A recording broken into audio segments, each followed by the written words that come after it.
पुढच्या अधिवेशनात ते घ्यावं अशी आमची विनंती असते. अनिलजी, मंत्री महोदय थांबा जरा, दोघं एकत्र होते. सभापती महोदय, मंत्री महोदयांनी बिलावरती जे काय उत्तर दिलं आणि त्यांनी असं त्यांचं म्हणणं आहे की आमचा गैरसमज आहे, आम्ही आंदोलनातले कार्यकर्ते आहोत, त्याच्यामुळे गैरसमज असण्याचा काय प्रश्न येत नाही. आम्ही मगासपासून आपल्याला जे सांगितलं आहे की एखादा आरोपी पकडल्याच्या नंतर त्याला 24 तासामध्ये उभं करावं लागतं आणि 24 तासामध्ये मग कोर्टामधनं त्याची एक तर पोलीस कस्टडी घेऊन नंतर मग पुढच्या पद्धती याच्यावरती सविस्तर चर्चा झाली. आपण त्याच्यावरती उत्तर दिलं की तसं नाही आहे, हा आपण सांगितलेला मुद्दा आम्हाला कळला. आपण आम्हाला जो मुद्दा सांगितला आत्ता, जो समजवून आमचा गैरसमज काढण्याच्या दृष्टिकोनात ना, की ज्याची तरतूद आता BNS मध्ये नाही आहे. आपण काय सांगितलं? Preventive action. प्रिव्हेंटिव्ह ॲक्शन कोणावर होते? अँटी सोशल एलिमेंट्स जे असतात त्यांच्यावरती प्रिव्हेंटिव्ह ॲक्शन होते. या सभागृहामध्ये जे कार्यकर्ते रस्त्यावरून आंदोलन करून आलेले आहेत, जे कार्यकर्ते रस्त्यावरून आलेले आहेत आंदोलन करून, प्रवीण दरेकरजी, जरा सभागृहामध्ये शांतता ठेवा. तुम्ही आणि आम्ही रस्त्यावर आंदोलन करून इथपर्यंत पोहोचलेलो आहोत आणि ह्यांनी जो सांगितला कायदा हा प्रिव्हेंटिव्ह ॲक्शनचा आहे. तुम्हाला आणि मला किती वेळा प्रिव्हेंटिव्ह म्हणून उचललाय? म्हणजे उद्या आंदोलन आहे तर आज रात्री, आता सरनाईक साहेब बसले आहेत, रात्री पोलीस घेऊन जातात आपल्याला, पार्टी घेऊन जातात, काय म्हणून घेऊन जातात? प्रिव्हेंटिव्ह. प्रिव्हेंटिव्ह काय? 151 151 लावतात ना आपल्याला. हाच आहे कायदा जो आपण सांगताय ना, तोच आहे. 151 का लावतायत? की उद्यापासून तुमच्यापासून समाजाला उद्या धोका आहे का, तर आम्ही आंदोलन करणार आहोत म्हणून. उद्या रस्ता रोको आहे, आज आम्हाला रात्री उचलतायत. आपण जे सांगताय की तो त्याच्यामध्ये मला आज उचलला सकाळी 5 वाजता तर मला 24 तासानंतर सोडून देतात. आपण तो बदल करताय. आता मला 24 तासानंतर सोडणार नाही, आता मला प्रिव्हेंटिव्ह मध्ये जर पकडलं ना तर तुमच्या ह्या कायद्याप्रमाणे मला 15 किंवा 30 दिवस आतमध्ये ठेवण्याची तरतूद तुम्ही या कायद्याने करताय. 151(3) करतो तेव्हा कोर्टाच्या परमिशनला जावं लागतं. मी सांगतो ना तुम्हाला. मंत्री महोदय तुम्ही बोला. तुम्ही माझ्यासारखे रस्ता महोदय तुम्ही स्पष्टीकरण करण्याच्या वेळी बोला ना, त्यांना लेट हिम कंप्लीट. रस्ता घासून आलेलो आहोत. जे खोटे गुन्हे दाखल करताना म्हणता ना तुम्ही, जेव्हा सुटतो ना, आता आमच्यावर जे गुन्हे दाखल झाले मागच्या काही कालावधीमध्ये, आम्ही सुटलो त्याच्यातनं. कोर्टात विचारलं गुन्हा काय? कोर्ट असं तर साहेब गुन्हा नाही, सोडायला आमची काही हरकत नाही. अरे पण माझी 4 वर्ष घालवली ना तुम्ही. माझ्यावरती फॉर्जरीचे गुन्हे तुम्ही दाखल केलेत. फॉर्जरीचे गुन्हे दाखल का केले? तर कोणाकडनं तरी लिहून घेतलं की ह्या NA अर्ज याच्यावर माझी सही नाही. अरे त्याची सही नसेल म्हणून माझ्यावर फॉर्जरीचा गुन्हा. असे तुमच्यातले जे काय आंदोलनातले लोक आलेत ना, राजकीय परंपरेने वारसेने जे आलेत ना, त्यांना हे दुःख कळणार नाही.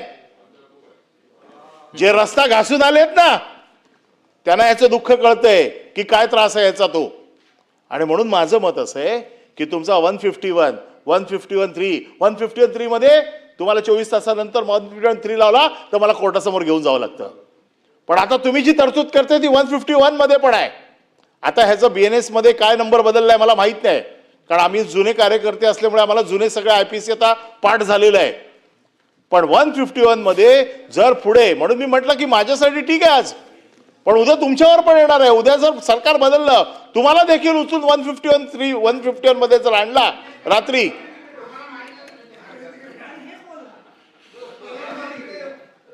दुसरा कुठचा घ्यायचा? नाही सांगतो ना प्रवीण, हे कोणाला त्रास आहे याचा त्रास कोणाला आहे? कार्यकर्त्याला आहे.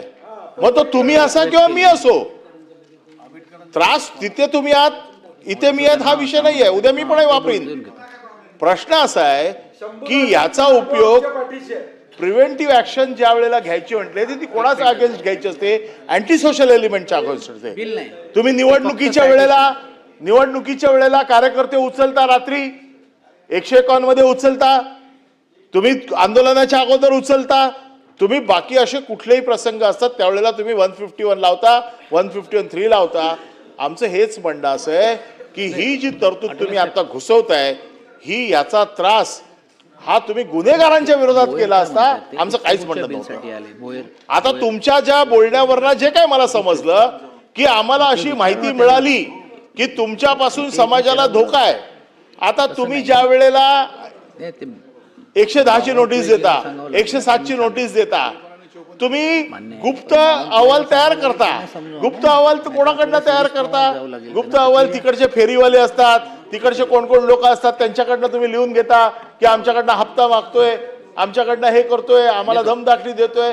तुमचा गुप्त अहवाल तुमच्याकडे असतो, परंतु तो तुम्हाला आमच्यावरती कलम लावण्यासाठी त्या गुप्त अहवालाचा आधार तुम्ही घेता. आम्हाला माहित पण नसतं की कोणी आमच्या विरोधात काय तक्रार दिलेली आहे. त्यामुळे ह्या कायद्याचा जो काय फेरविचार करण्याची मागणी आम्ही करतोय, ही मागणी एवढ्यासाठीच करतोय की आम्हाला ह्याच्यातनं सगळ्यातनं आम्ही गेलेलो आहोत. याचा त्रास आम्हाला माहिती आहे. हा त्रास कोणालाच, आम्हालाच काय तुम्हाला कोणालाही होऊ नये. ह्या कायद्याचा उपयोग हा सर्वसाधारण गुन्हेगारांना व्हावा. तुमच्या माझ्या फायद्यासाठी या शस्त्राचा वापर होऊ नये, हा माझा त्याच्या पाठीमागचा उद्देश आहे. दुसरा विषय असा आहे की अँटिसिपेटरी बेलच्या बाबतीमध्ये आजही जर कोर्टाने सांगितलं अँटिसिपेटरी बेलला मला ऑर्डर करायची आहे, हा माणूस इथे हजर पाहिजे, तर ती आजही तरतूद आहे. आजही ती तरतूद आहे. आता मी आत्ता सकाळी कोर्टातून आलोय, मला 353चं स्टेटमेंट पाहिजे होतं. 353ला मला कित्येक केसेसमध्ये 353ला काही जज सांगतात नाही. आज मला जजने सांगितलं नाही 353ला तुम्ही सकाळी हजर पाहिजे. मला जायलाच लागतं, कोर्टाचा अधिकार आहे तो. अँटिसिपेटरी बेलला देखील समजा मी अँटिसिपेटरी बेलला गेलो आणि माझा अँटिसिपेटरी बेल रिजेक्ट झाला, पण रिजेक्ट झाल्यावरती मला सुप्रीम कोर्ट सेशन कोर्टातनं हायकोर्टात जायचा अधिकार आहे, हायकोर्टातनं मला सुप्रीम कोर्टात जायचा अधिकार आहे. पण जर तुम्ही मला तिथे अरेस्ट केली ताबडतोब, तर माझा संविधानिक अधिकार तुम्ही मारताय ना, त्याचं उत्तर काय? मला जर तुम्ही अरेस्ट केली तर मला आता प्रतापराव तुम्ही तर हे सगळं बघितलंय. अँटिसिपेटरी बेल तुमचा जर रिजेक्ट झाला तर तुम्हाला हायकोर्टात जायची परवानगी आहे ना, सुप्रीम कोर्टात जायची परवानगी आहे ना. पण तुम्ही जर उभे राहिले तिथे आणि तुम्हाला अरेस्ट झाली, तुमचा संविधानिक अधिकार मारला. दुसरा द्या ना 17च्या नंतर. याच्या बाबतीत तुम्ही काही बोलतच नाहीये. तुम्ही सांगताय की कोर्टाच्या आदेशाने तुम्ही माझा संविधानिक अधिकार मारू शकत नाही. म्हणून ह्या दोन्हीच्या बाबतीमध्ये आमचं एवढंच मत आहे की आता असं केल्यामुळे काही एवढी घाई नाहीये की ताबडतोब हा कायदा आजच्या आजच पास झाला पाहिजे. तुम्ही संयुक्त चिकित्सा समितीकडे पाठवा आणि याच्यामध्ये राजकीय आंदोलनामध्ये जे पोळलेले लोक आहेत, जे भरडलेले लोक आहेत, त्यांना मेंबर घ्या संयुक्त चिकित्सा समितीमध्ये. ज्यांना कळतं, ज्यांना त्रास आहे, अशा लोकांना घ्या, त्यांची मतं घ्या आणि मग हा कायदा सूचनांसकट वेगवेगळ्या ज्या काय आम्ही ज्या काही सूचना देऊ त्या तपासून बघा. लॉ अँड ज्युडिशरीचं मत घ्या, तुमचा पूर्ण फुलप्रूफ कायदा आणा. तो कायदा स्वतःच्या फायद्यासाठी न आणता, राजकीय न करता, त्याला जर गुन्हेगाराला आळा घालायचा असेल आणि त्याच्यामुळे गुन्हेगारीला आळा बसू शकत असेल तर जरूर आणा. आम्ही त्याचं